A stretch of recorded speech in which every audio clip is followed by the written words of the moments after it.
hello guys आशा करूँ সকলো ভালে আছে মোৰ চেনেলে আপোনালোক সকলোকে স্বাগতম জনাইছো আৰু আজিৰ এটা ৰেচিপি ভিডিও লৈ আহিছো একচুয়ালি মোৰ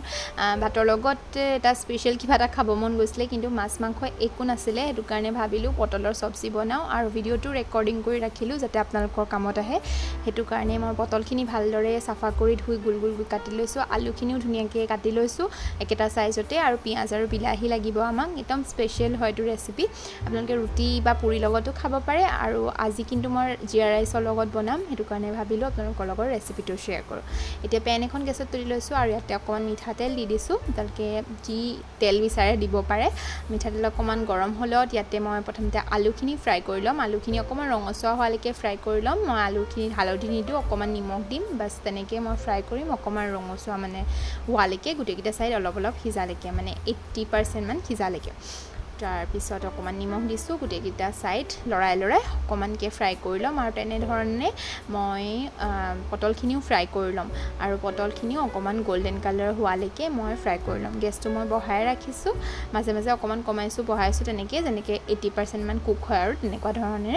আলুখিনি মোৰ ফ্ৰাই কৰা হৈ গৈছে আলুখিনি উঠাই লম আৰু একেখিনি তেলতে মই পটলখিনিও ফ্ৰাই কৰি লম পটলখিনি ফ্ৰাই হতে আমাক বেছি টাইম নালাগে কাৰণ কোমলে হেতু কাৰণে আৰু পটলখিনি ফ্ৰাই কৰোতে ইয়াতে অকনমান মই হালধি আৰু নিমখ দি দিম হালধি পটলখিনি দিছো কালাৰৰ কাৰণে আৰু আপোনালোকে ইচ্ছা কৰিলে ৰেড চিলি পাউডাৰ অকমানো দিব পাৰে ফ্ৰাই কৰোতে তেতিয়া কালাৰটো আৰু অকমান ভাল হ'ব আৰু পটলখিনি ফ্ৰাই কৰোতে অকমান ঢাকুনখন মাজে মাজে লগাই দিব তেতিয়া পটককে ফ্ৰাই হৈ যায় এনেকুৱাকে মই ফ্ৰাই কৰি ললো প্ৰায় ফ্ৰাই হৈ গৈছে পটলখিনি আপোনালোকে নিজৰ সাইজত গুল গুলকৈ নেকাটি যেনেকৈ ইচ্ছা কৰে তেনেকৈও কাটিব পাৰে এতিয়া মোৰ পটলখিনি ফ্ৰাই হৈ গ'ল পটলখিনিও মই উঠাই লম আৰু একেখন পেনেই মই ইউজ কৰিম একেখন পেনতে মই আৰু অকনমান মিঠাতেল দি দিম আৰু মিঠাতেলখিনি অকনমান গৰম হ'বলৈ দিম গৰম হোৱাৰ পিছত ইয়াতে অকনমান জিৰা দি দিম জিৰা গুৰি মই ব্যৱহাৰ নকৰো হেতু কাৰণে মই এনেকে অকমান হৰকে জিৰা দি দিছো কাৰণ জিৰা গুৰি মোৰ ওচৰত নাছিলে হেতু কাৰণে কৰি থোৱা নাছিলে আৰু সাধাৰণতে মই গুৰিবিলাক মানে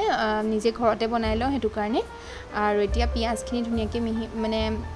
চপ কৰি থোৱা পিয়াজখিনি মিহিকৈ নহয় নৰমেল আৰু চপ কৰি থোৱা পিয়াজখিনি ইয়াতে দি দিছো পিয়াজখিনি অকমান লৰাই লৈ বিলাহী দি দিছো আপোনালোকৰ ওচৰত যদি আদা নহৰু থাকে সেইখিনিও আপোনালোকে গুটাকে এড কৰি দিব পাৰে কিন্তু মোৰ ওচৰত যিহেতুকে পিছি থোৱা থাকে হেতু কাৰণে মই গুটাকে এড কৰা নাই এতে নিমখ আৰু হালধি অকনমান দি দিম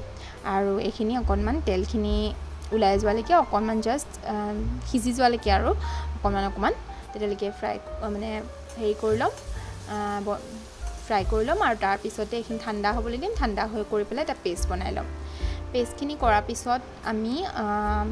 আকৌ পেন এখন লৈছো পেনখন অকমান গৰম হ'বলৈ দিম ইয়াতে ইচ্ছা কৰিলে আপোনালোকে বাটাৰ বা ঘিউ ইউজ কৰিব পাৰে মই মিঠাতেলে ইউজ কৰিছো মিঠাতেল অকমান দিম আৰু মিঠাতেলখিনি দিয়াৰ পিছত গেছটো মই কমাই লৈছো ইয়াতে গোটা মছলাখিনি এড কৰি দিম গোটা মছলা আপোনালোকে নিদি পিছত গৰম মছলাও দিব পাৰে অকমান চেনি এড কৰি দিছো তেজপাত লং আৰু ইলাচিহে দিছো আপোনালোকে নিজৰ প্ৰয়োজন অনুসৰি দিব পাৰে তাৰ পিছতে মই আদা নহৰুৰ পেষ্টখিনি দি দিছো যেহেতুকে মোৰ ওচৰত আছিলে হেতু কাৰণে আৰু তাৰ পিছতে আমি বনোৱা বিলাহী আৰু পিয়াজৰ পেষ্টখিনিও এড কৰি দিছো তাৰ পিছতে পেষ্টখিনি যিখিনি লাগি আছে সেইখিনিও মিক্সি বাটটো আউখালি পেলাই আমি দি দিম তাৰ আগতে মই অকমান ৰেড চিলি পাউডাৰ এড কৰি দিছো এৰুখতে ৰেড চিলি পাউডাৰটো দিলে কালাৰটো ধুনিয়া হয় হেতু কাৰণে আৰু তাৰ পিছতে পানী দি পেলাই ধুনিয়াকৈ আউখালি পেলাই যিখিনি লাগি আছে অকমানো ওয়েষ্ট নকৰাকে তাত দি দিম আৰু তাৰ পিছতে এইখিনি ধুনিয়াকৈ মিলাই লম আৰু মিলাই লোৱাৰ পিছত আমি যিখিনি গুৰি মছলা ব্যৱহাৰ কৰিম সেইখিনিও এড কৰি দিম জিৰা যেহেতুকে মই আগতে দি থৈছো হেতু কাৰণে জিৰা মই ব্যৱহাৰ নকৰো ধনিয়া মোৰ ওচৰত পাউডাৰ আছিলে ধনিয়া পাউডাৰ মই ইয়াতে দি দিম আৰু লগতে অকমান সবজি মছলা মোৰ ওচৰত আছিলে হেয়াও এড কৰি দিম কিন্তু আপোনালোকৰ যদি নাই নাথাকে নিদিলেও হৈ যায় বা পাও ভাজি মছলা যদি থাকে হেয়াও এড কৰিব পাৰে বা মিট মছলা থাকিলে হেয়াও আপোনালোকে ইচ্ছা কৰিলে এড কৰিব পাৰে যি এড কৰে আৰু নিজৰ প্ৰয়োজন অনুসৰি আৰু এইখিনি মিলাই লৈছো ভালদৰে মিলাই লৈ পেলাই অকমান ধুনিয়াকৈ তেল ওলাইছে অকমান পানীখিনি শুকাই যোৱাৰ পিছত আমি ইয়াতে যিখিনি আমাৰ পটল আৰু আলু আছিলে সেইখিনিও এড কৰি দিম সেইখিনি এড কৰাৰ পিছত অকমান লৰাই লম ভালদৰে ভাজি লম আৰু লগতে গ্ৰেভিটো অকমান ডাঠ হৈ যোৱালৈকে ধুনিয়াকৈ ভাজি লম গেছটো মই কমাই ৰাখিছো আৰু মাজতে অকন বহাইছো কমাইছো আৰু তেনেকুৱা ধৰণে আৰু এটা ধুনিয়াকৈ ড্ৰাই টাইপৰ হৈ গ'ল দেখিছেনে এতিয়া আমি এটা অকমান পানী এড কৰি দিম আপোনালোকে যিমানটো প্ৰয়োজন অনুসৰি নিজৰ প্ৰয়োজন অনুসৰি পানী এড কৰিব পাৰে অকমান মই পানী এড কৰি দিছো তাৰ পিছতে ঢাকনখন লগাই গেছটো কমাই অকমান টাইম সিজিবলৈ দিম যিমানখিনি সিজিবলৈ আছে যেতিয়ালৈকে সিজে আমি আহক জিৰা ৰাইচখিনিও বনাই লওঁ জিৰা ৰাইচৰ কাৰণে জিৰা দিছোঁ অকণমান মই অলিভ অইল ইউজ কৰিছোঁ আপোনালোকে ঘি বা ৰিফাইন অইলো ব্যৱহাৰ কৰিব পাৰে বাচমতি চাউল লৈছোঁ বাচমতি চাউলখিনি মই 15 মিনিটৰ কাৰণে তিয়াই ৰাখিছিলোঁ আৰু এইখিনি তিয়াই ৰখাৰ পিছত উঠাই পেলাই অকণমান টাইম ভাজি ল'ম এনেকুৱা ধৰণেৰে আৰু তাৰপিছতে নিমখ এড কৰিম মই আপোনালোকে ইচ্ছা কৰিলে চেনিও এড কৰিব পাৰে বহুতখিনি মোৰ জিৰা ৰাইচ পোলাও ৰেচিপি আছে মোৰ চেনেলত আপোনালোকে চেক কৰিব বহুতখিনি ৰেচিপি পাব আৰু তাৰপিছতে অকণমান টাইম ভাজি ল'লোঁ তাৰপিছতে চাউল যিমান দিছিলোঁ তাতকৈ আধা কাপ পানী বেছি দি দিম আৰু তাৰপিছতে এটা চিটি আহিবলৈ দিম আৰু আমাৰ জিৰা ৰাইচ ৰেডি হৈ যাব আৰু এনেকৈ জিৰা ৰাইচ বা পোলাও লগত খাবলৈ এইটো ৰেচিপি ভাল হয় তেতিয়ালৈকে আমাৰ গ্ৰেভিখিনিও শুকাই গৈছে লাষ্টত মই অকণমান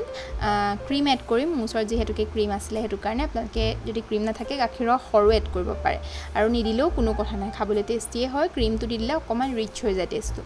আৰু এনেকৈ আলহী আহিলেও আপোনালোকে বনাই দিব পাৰে বহুত টেষ্টি হয় খাবলৈ আৰু ভালদৰে মিলাই ল'ম ক্ৰীমখিনি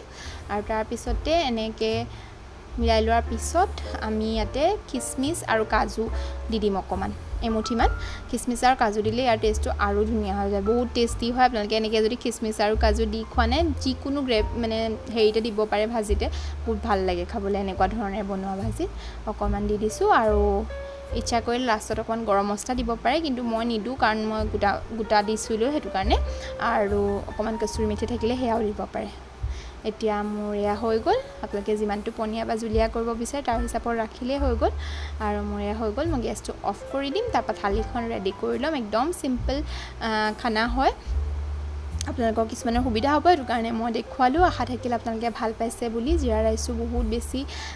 ধুনীয়া হৈছে দেখিছেনে একদম খোলা খোলা হৈছে আৰু মোৰ ওচৰত চাটনি আছিলে শুকান মাছৰ চাটনি তাৰ ৰেচিপিও মই অলপ দিনৰ আগতে শ্বেয়াৰ কৰিছোঁ আপোনালোকে ইচ্ছা কৰিলে চাব পাৰে মই ডেছক্ৰিপশ্যন বক্সত লিংকটো দি দিবলৈ চেষ্টা কৰিম কিন্তু চেনেলটো চেক কৰিব চেনেলত বহুত ধৰণৰ ৰেচিপি পাব অলপ দিনৰ পৰা মই ৰেচিপি ভিডিঅ' যিহেতুকে দি আছোঁ সেইটো কাৰণে চাব আৰু যদি ভাল লাগিছে আপোনালোকৰ ৰেচিপিটো তেনেহ'লে লাইক শ্বেয়াৰ লগতে যদি নতুনকৈ আহিছে মোৰ চেনেলত আজি প্ৰথমবাৰৰ কাৰণে তেতিয়া ছাবস্ক্ৰাইব কৰি দিব চেনেলটো ছাবস্ক্ৰাইব কৰি চাইডে থকা বেল আইকনটো ক্লিক কৰি অল কৰি দিব যাতে আহিবলগীয়া ভিডিঅ' নটিফিকেশ্যনসমূহ আপোনালোকে পাই থাকে এইটো ৰেচিপিও যদি বনাই খাইছে তেতিয়াও কমেণ্টত জনাব আৰু যদি নাই খোৱা তেতিয়া বনাই খাই মোক কমেণ্টত জনাব ঠিক আছে তেনেহ'লে আজিলৈ আহিছোঁ আকৌ লগ পাম নতুন এটা ৰেচিপি ভিডিঅ' বা ব্লগৰ সৈতে তেতিয়ালৈকে সকলো সুস্থ থাকক সুখী থাকক হেল্ডি থাকক তাৰ কামনেৰে বাই বাই